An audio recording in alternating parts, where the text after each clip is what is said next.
ഉഭയകക്ഷി ബന്ധത്തിൽ പുതുചരിത്രം കുറിച്ചിരിക്കുകയാണ് ഭാരതവും ശ്രീലങ്കയും. ഇരു രാജ്യങ്ങളും തമ്മിൽ പ്രതിരോധ സഹകരണ കരാറിൽ ഒപ്പുവെച്ചു.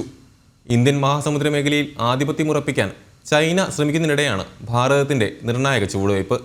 ചരിത്രപരമായ സന്ദർശന വേളയിൽ പ്രധാനമന്ത്രി നരേന്ദ്രമോദിയെ പരമോന്നത സിവിലിയൻ ബഹുമതി നൽകി ശ്രീലങ്ക ആദരിച്ചു.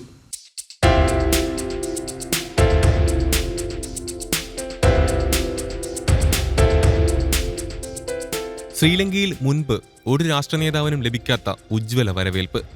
അതാണ് പ്രധാനമന്ത്രി നരേന്ദ്രമോദിക്ക് ലങ്കൻ മണ്ണിൽ ലഭിച്ചത്. ബാങ്കോക്കിൽ രാജ്യാന്തര സഹകരണ കൂട്ടായ്മയായ ബിംസ്റ്റെക് ഉച്ചകോടിയിൽ പങ്കെടുത്ത ശേഷം വെള്ളിയാഴ്ച വൈകിട്ടാണ് മോദി ശ്രീലങ്കയിലെത്തിയത്. തലസ്ഥാനമായ കൊളംബോയിലെ വിമാനത്താവളത്തിൽ വിമാനമിറങ്ങിയ പ്രധാനമന്ത്രിക്ക് അവിടെ ഗംഭീര സ്വീകരണമാണ് ലഭിച്ചത്. ശ്രീലങ്കയിലെ മുതിർന്ന മന്ത്രിമാരുടെ ഒരു സംഘം തന്നെ നരേന്ദ്രമോദിയെ വിമാനത്താവളത്തിൽ സ്വീകരിച്ചു.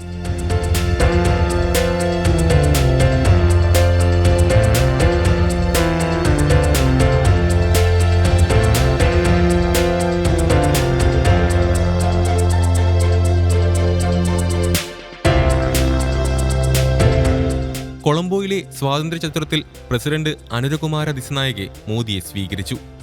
ചരിത്ര പ്രാധാന്യമുള്ള സ്വാതന്ത്ര്യ ചത്തുരത്തിൽ ആദ്യമായാണ് ശ്രീലങ്ക ഒരു രാഷ്ട്ര നേതാവിന് ഔദ്യോഗിക സ്വീകരണം നൽകുന്നത്. മോദിയും ദിസനായകയും തമ്മിൽ നടന്ന ചർച്ചയ്ക്ക് പിന്നാലെ നിർണായകമായ 7 കരാറുകളിൽ ഒപ്പുവെച്ചു.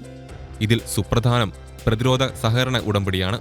ചരിത്രത്തിൽ ആദ്യമായാണ് ഇന്ത്യയും ശ്രീലങ്കയും തമ്മിൽ പ്രതിരോധ സഹകരണത്തിൽ ധാരണയായത്. ഇതുപ്രകാരം ശ്രീലങ്കൻ സൈന്യത്തിന് ഭാരതത്തിൽ പരിശീലനം നൽകും.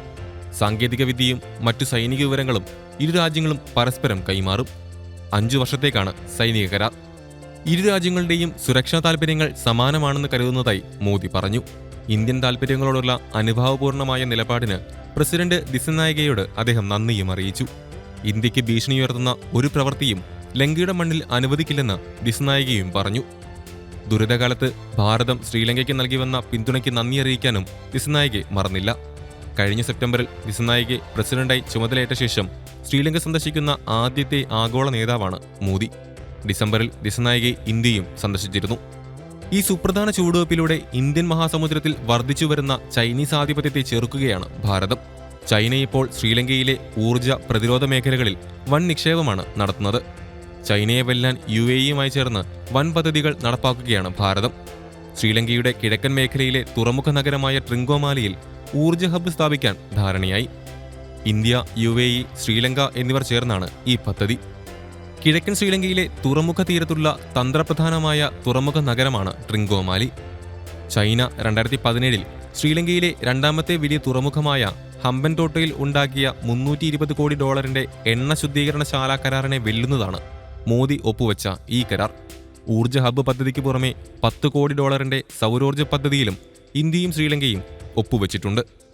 ഡിജിറ്റൽ വൽക്കരണം, പവർ ഗ്രിഡ് കണക്ടിവിറ്റി, ആരോഗ്യരംഗം, സുരക്ഷ തുടങ്ങിയ മേഖലകളിലും ഇന്ത്യ ശ്രീലങ്കയുമായി കരാറിൽ ഒപ്പുവെച്ചു. ശ്രീലങ്കയുടെ ക്ലീൻ എനർജി ശേഷി വർദ്ധിപ്പിക്കുക എന്ന ലക്ഷ്യത്തോടെയുള്ള പദ്ധതിയാണിത്. ഭാവിയിൽ ലങ്കയ്ക്ക് ഇന്ത്യയിലേക്ക് വൈദ്യുതി കയറ്റുമതി ചെയ്യാനുള്ള സാധ്യതയാണ് ഈ കരാർ തുറന്നുവെക്കുന്നത്. നിരവധിയായ വികസന പ്രവർത്തനങ്ങളാണ് ഭാരതം ശ്രീലങ്കയിൽ നടത്തുന്നത്. പശ്ചാത്തല സൗകര്യ വികസനങ്ങളിൽ മികച്ച പിന്തുണ ഭാരതം നൽകുന്നു. ഇത്തരത്തിൽ ശ്രീലങ്കയിൽ നടപ്പാക്കിയ മഹോ ഓമാം തായി റെയിൽവേ ലൈനിലെ പാളങ്ങളുടെ നവീകരണവും ആധുനിക സിഗ്നൽ സംവിധാനത്തിന്റെ ഉദ്ഘാടനവും പ്രധാനമന്ത്രിയും ശ്രീലങ്കൻ പ്രസിഡന്റ് അനുരകുമാര ദിസനായകയും ചേർന്ന് നിർവഹിച്ചു. അനുരാധപുര റെയിൽവേ സ്റ്റേഷനിലായിരുന്നു ചടങ്ങ് നടന്നത്. അനുരാധപുരയിലെ ശ്രീ മഹാബോധി ക്ഷേത്രവും പ്രധാനമന്ത്രി സന്ദർശിച്ചു.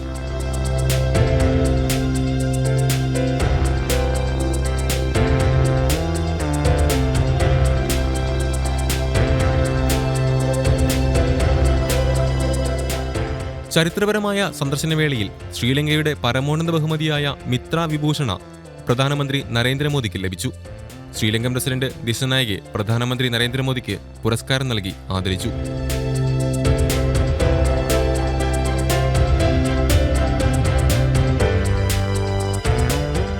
നവരത്നങ്ങൾ പതിച്ച സവിശേഷമായ മെഡലാണ് മിത്ര വിഭൂഷണ പുരസ്കാരം.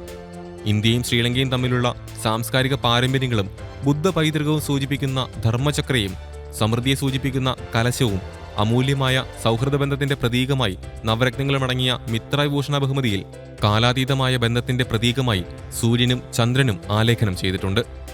ഇന്ത്യയും ശ്രീലങ്കയും തമ്മിൽ വളരെ അടുത്ത സുഹൃത്ബന്ധമാണുള്ളതെന്നും ചരിത്രപരവും മതപരവും സാംസ്കാരികപരവുമായ ബന്ധം പുലർത്തുന്ന അയൽ രാജ്യങ്ങളാണെന്നും പ്രധാനമന്ത്രിക്ക് ബഹുമതി നൽകി ആദരിച്ച ശേഷം ദിസ്നായകെ പറഞ്ഞു. ശ്രീലങ്കയുടെ പരമോന്നത ബഹുമതിക്ക് ഏറ്റവും അർഹനായ വ്യക്തിത്വമാണ് ഇന്ത്യൻ പ്രധാനമന്ത്രി മോദിയെന്നും അദ്ദേഹം കൂട്ടിച്ചേർത്തു.